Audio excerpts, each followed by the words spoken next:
We are here to talk about climate change, and I won't go on. I won't go on too long, but I do think you all know the important role that business can play, and that's what we want to talk to you about today. And today, it's really that the embassy is kicking off a discussion on climate change issues that will last throughout 2015.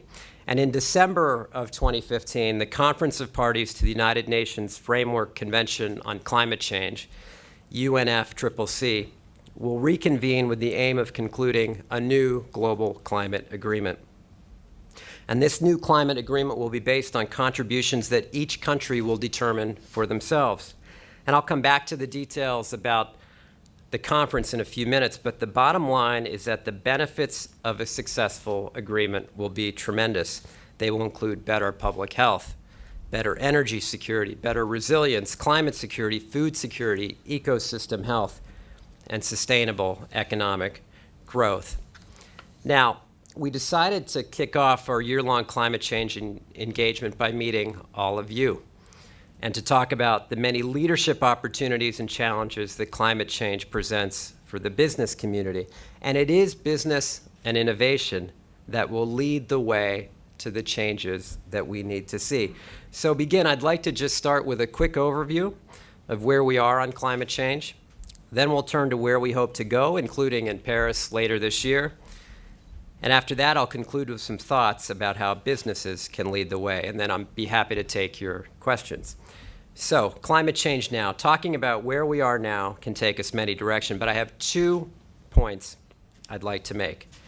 The first is that I recognize while there are still a variety of opinions about climate change, its causes, and how best to address it, there are 3 undeniable facts that I keep in mind when I think about climate change. The first and second facts are that we live in a world of limited resources and growing populations. Indeed, India is expected to grow by an additional 500 million people over the next 35 years. These people will need heat, refrigeration, communications, transportation, etc., just like we all do. As our numbers on this small planet grow, we need to find better ways to manage our finite resources. Now, the third fact is that temperatures are rising, and this is undisputable. 14 of the last 15 years, you heard the Secretary of State say it, 14 of the last 15 years have been the warmest on record. And these rising temperatures have a variety of impacts, including affecting available water resources and playing a major role in weather events, some of which have tremendous human and economic costs. All of you know the story here in India.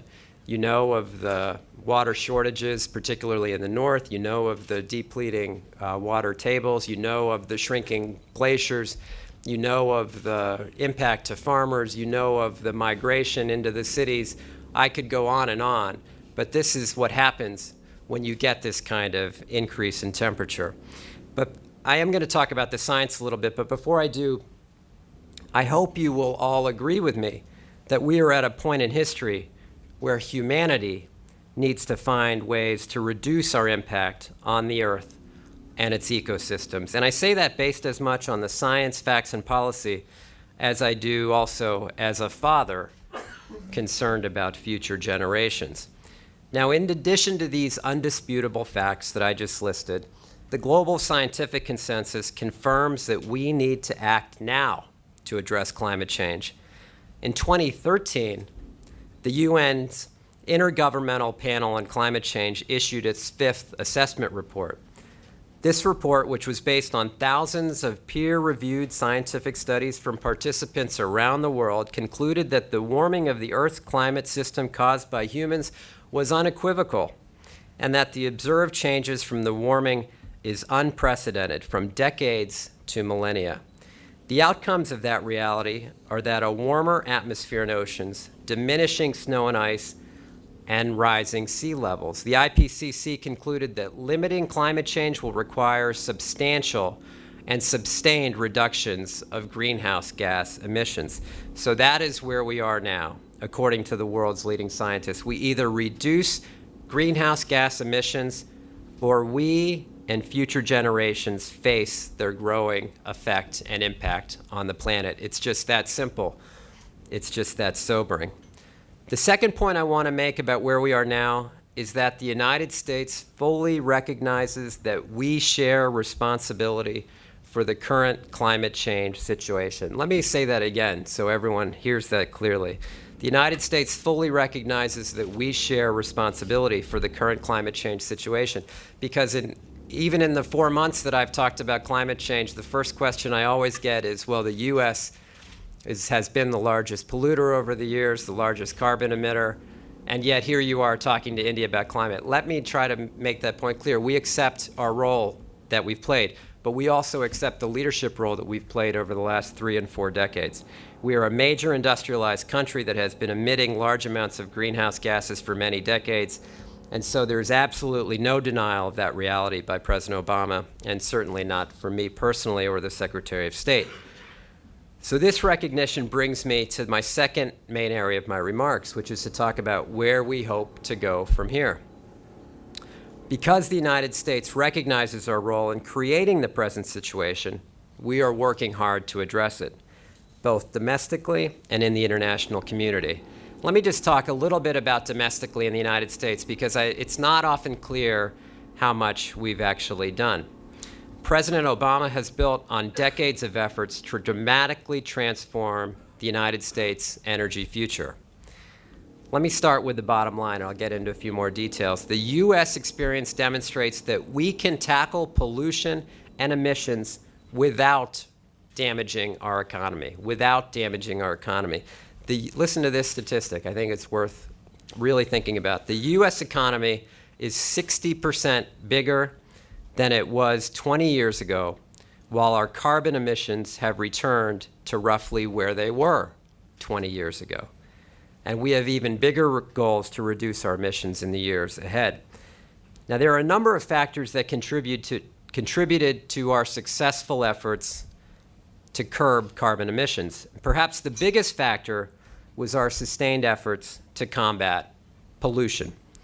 The Clean Air Act, passed in 1970, reduced toxic air pollution in many urban areas. Among these urban areas were Los Angeles and Pittsburgh, Pennsylvania, a city that I know well as I grew up just a few miles from there. And as a child, I remember hearing stories about how there were days in Pittsburgh where you couldn't see to the end of the block because of the heavy smog that would settle over the city. And Los Angeles obviously had similar problems that were not unlike what New Delhi is dealing with today. However, civic and business leaders worked together to meet the requirements of the Clean Air Act and other regulations, improving the air pollution in both cities immensely. And the economic benefits these changes brought to both cities were tremendous. Cleaner air made the cities more livable and attractive, bringing in more investment and workers. It also paid extreme benefits in terms of public health. Indeed, the Clean Air Act's public health benefits outnumber the cost of its implementation by an astounding 30-to-1 ratio. And we're continuing our work by building on this record of progress. Utilizing the provisions of the Clean Air Act, the Obama administration is targeting reducing emissions from transportation and power plants, which together account for more than 60% of greenhouse gases emitted in the United States. Our Environmental Protection Agency released a clean power plan last June that put us on track to reduce carbon emissions from the power sector by the year 2030 to 30% below the levels we saw in 2005. And in the transportation sector, new fuel economy standards for cars and light trucks are expected to reduce U.S. oil consumption by 2.2 million barrels a day by 2025, just by enforcing higher fuel economy standards. Now, meeting these requirements, they may be difficult for some, but obviously what they're going to do is spur innovation, and innovation in the auto industry. Innovation which will be available to a market of consumers with $1.7 trillion more to spend because of the savings they will realize at the gas pump in their more efficient vehicles. So that's domestically. Let me just say a word about multilateral effects. And today we're using these models to be a leader in the international effort to address climate change. That is why on March 31st, the United States was one of the first countries to submit our intended nationally determined contribution, the technical term, for our new emission reduction goal to the UN in advance of the December meeting in Paris. Now, our plan formalized the commitment we made last November to reduce U.S. carbon pollution by 26 to 28% below 2005 levels by 2025, making our best efforts to reduce emissions by 28%. Now, this target roughly doubles the pace of carbon pollution reduction during the 5 years from 20 to 25 as compared to what we are currently on track to achieve from 2005 to 2020. So this is just a brief synopsis of the U.S. plan. You can also find it online. We've brought with us some fact sheets about the Paris Convention and climate change generally, and the fact sheets will tell you more about the important goals of the convention. But in addition to the fact sheets, let me add that there's much to do between now and Paris, but we're off to a good start. We have post-2020 emissions targets on the table from the three largest emitters, the United States, China, and the EU. We also have plans from a number of other parties, including Switzerland, Mexico, Russia, Gabon, and Norway. Now, we welcome India's recent proposal for the phase down of hydrofluorocarbons, or HFCs. These are very potent greenhouse gases currently used in a number of different applications, including air conditioning. As our top climate official, Todd Stearns, said, quote, "It will build critical momentum for a successful outcome in Paris for the climate negotiations in December and complement what is expected to be an agreement where all countries participate by pledging to attack climate pollutants at their own pace." Now, this brings me to the US-India Partnership. We know that India is working hard on its proposed nationally determined contribution, and we very much look forward to seeing it when it's ready. And we're not the only ones that are interested. I don't think it's an understatement to say that the world is watching very closely what India will do.